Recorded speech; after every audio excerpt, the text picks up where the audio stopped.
Hello, powerful one. Welcome to this edition of Inner Growth with Osezwa Elimi. Hey, it's a beautiful day to be alive. Yes, it is. But let me ask, have you ever felt empty? You feel as if there is a hole, a gaping hole in the middle of your heart, in the middle of your being, and you just feel that you cannot bear it and you don't know what is responsible for it. And then you keep looking for the cause. You start looking around, and mind being ever willing to serve, we start looking for solutions in external material environment. But I tell you one thing, if you allow mind to go on with that search, it will do only one thing, which you know very well.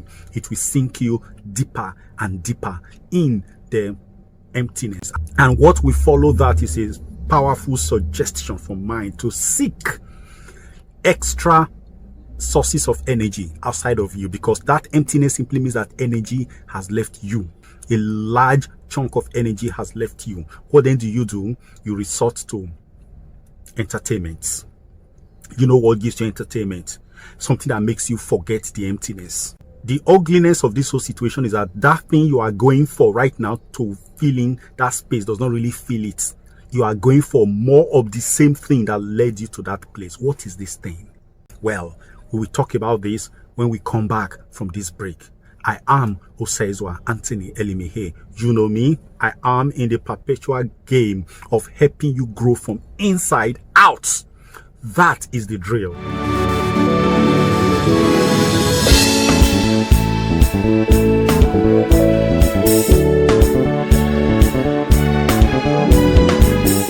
Yes, you're welcome back. What are we talking about? Emptiness, how to deal with it. Yeah, deal with it. Emptiness, what does it really mean? I'll explain it like this. Emptiness happens when a human being locks their attention on something that is not permanent. Now, emptiness is a product of energy dissipation. It comes from when energy has been sucked out of the human being. What sucks that energy? You know, we will get there as we go on. There are two types of energy forms in the human world. There is the self-fulfilled, self-sufficient, and ever-replenishing energy form, which is called reality, which is what you and I are, which is what spirits are, which is what plants are, which is what animals are, which is what the streams, all the mineral elements in life are. They are self-fulfilling, they are nourishment, they are complete in themselves. Okay? Now, others can take from them and feel satisfaction. That's one. Then there's the second one that has no sense of self. It has no identity, and it seeks identity and satisfaction and replenishment from the other energy form. And now, what is that thing? It is called apparency. There's reality and there is apparency. They are two different things. Now, reality is the offshoot of the source. These are things that came directly from the source, but they are also packaged in an apparent forms. Apparency are products from the life forms that are offshoots of the source. In other words, reality gives birth to apparency in a way of projecting itself into space and time. Apparencies are created. Now, let me explain this very simply. When the human being, when the plants, when the animals, when all the mineral forms decided to come to the lower world, as these projected lower, they took on forms that wrapped them. And then these entities began to see their reality as the forms that they are carrying. That becomes what they call spiritual amnesia. When we began to see ourselves as that which covers us, that is one big problem that we human beings have to deal with. We've been dealing with for a very long time. Emptiness happens when we find pleasure, when we find satisfaction in these forms that are incidental to our presence here in this space. Now, we manufacture all kinds of things. We have so many things that we create around us. For example, in an attempt to dominate our space and replenish our space with our kind, what do? We have sexual desires. That itself is an apparency. It is not a reality. Some of us come to the point and say that until we satisfy our sexuality, we cannot be complete. Some people even say that if they don't have sex, they are going to go nuts. They will not have a balance. And then they go for it. Now, the trick about it all is that when the human being loses sight of the fact that these desires that we find in this space are actually meant to help us dominate our spaces, but it is not our ideal desires. They are incidental desires. They are desires of the peripheral. And we begin to see this desire as the primary desire that must drive our life. Then we have created an opportunity for emptiness to happen. Why? This is it. All these material desires that we have, they fulfill two purposes. One, helping us establish ourselves on this space, making us dominate and be in charge. It is a natural hunger given to us by life so that we will be able to have a foothold here and be the commanding officers of the activities on this space. The second one again is that it gives a sense of usefulness, a sense of value to the forms that cover us, to these things. When a human being, for example, has hunger for food, it is not supposed to satisfy the human being. Hunger is meant to satisfy the human covering, the human vehicle, the body, the temple. That is what it is meant to cover. But at the time we eat this food, what then happens? It gets to a point, there is a gauge, and we know we have had enough. Then we stop eating, right? Now, that food we eat has two options. One is that food will be converted to tissues in our body. So it becomes native to our physical body. That's one. The second one is that food can be rejected by the body and converted to external waste, which we pass out in form of feces, urine, or sweat. We pass them out and they are already processed anyway, and then they become part of the manures that feed the external world. That is the lower elements. You see, that's another part of the whole game. When we satisfy our sexual desire, what then happens? We procreate. That's one. The second one again is that we also give this body a form of relief, and then some form of bragging rights, some form of pleasure that lingers on. It's a kind of mental or psychological lift. That's to that thing. Then there are other desires that we have that are incidental to our presence here. For instance, we have to feed the spaces around us. We plant gardens, we make roads, we build houses, we build bridges. These are all environmental cravings that we human beings have. We want our places to look palatial. We want it to be beautiful. That is okay by itself. When we do it, we look at them and we say, oh, we love our cities. We are proud of them. There is the other one, which is the mind. Talk about the body and the environmental satisfaction now. These are two elements already that form the human system. The third one is the mind. We want to satisfy the mind with higher things that are more than the physical. To satisfy that mental level of things, we sacrifice some pleasures of the body for it. How do we do that? Learning. We learn skills.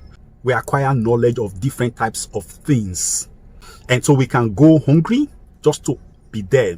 We compete for that level so that we can become someone that can be rated highly in society. And that skill comes with a form of reward, which is higher energy in forms of money and recognition.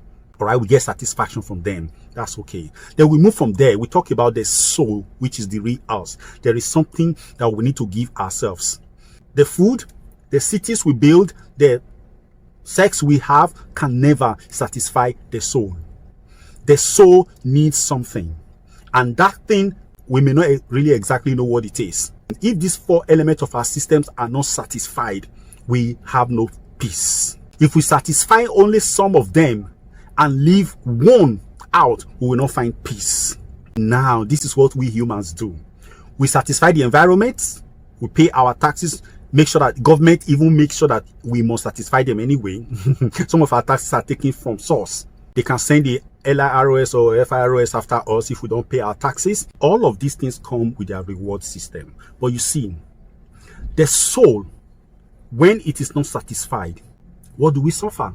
When we do not satisfy the soul, we have emptiness. We have this perpetual hunger that is nagging in the center of our being. And in a bid to give us that satisfaction, mind, which is the usurper of the soul's place, we keep giving us suggestions. It keeps sending us outside. And as we keep going outside to find fulfillment, what do we get? We get temporary reliefs. And these things come with promises. They come from the actions of the physical world, of the human beings, inventions we have made to give us pleasure. You know what they are. So when these things keep coming at us, we receive them. They contain energy because they are coming from their sources, which are also energy. You and I, we created these things, we feed them with energies, but the energies will wear out in no time. So when we take them in, the mind ingests them. It does not get to the soul because the soul will not accept any of such things. So what exactly does the soul want? The soul needs love.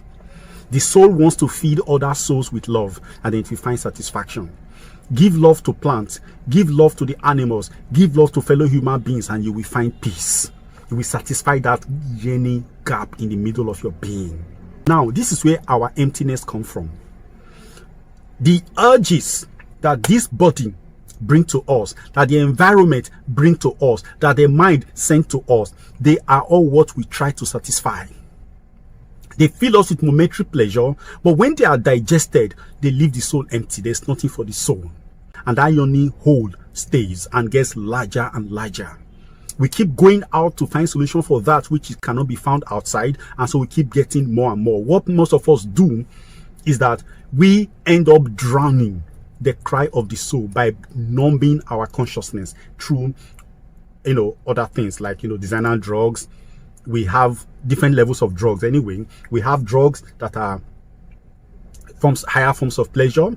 We keep upping our pleasure. We keep seeking things that we fulfill us, we will never find. The pleasure never really comes as we keep looking for it in external material things. When we try to satisfy the urges of the physical in place of the need of the soul, we don't find satisfaction. And that is what keeps our gaping hole in place. This is what makes us empty. When next you feel empty, try to do something out of love.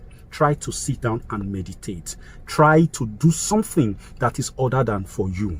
So like we said, when you try to do things that is other than satisfying yourself, trying to do things out of love, selfless service, meditation, you will find out that your gaping hole will be filled up.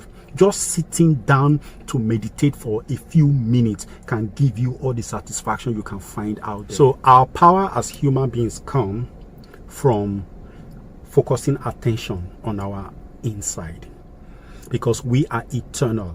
On the inside we are complete. Don't seek pleasure and satisfaction from outside. When you feel that gaping hole, sit down and meditate. If you can't meditate, go out and do selfless service. Send blessings to people. If you remember things that make you feel depressed, send blessings to those things and those people, and you will be relieved. So when the urge for material pleasure nudges at your soul, please don't embrace it. Embrace that which you are, which is the soul, by meditation, by focusing on that which is eternal, which is within you. So what more can a brother say but to say that you own the power, you own the wisdom, you own everything. Use your time wisely. Don't waste your energy, because it is in the wasting of that energy that gaping hole comes in. And how do you conserve your energy? Serve those who cannot serve you back. Money will not give you pleasure. Money will not cover that hole. Work will not cover that hole. Nothing will cover that hole. It's only when you serve other souls, give them something worth their while, and you will find that all powers are within you. Thank you.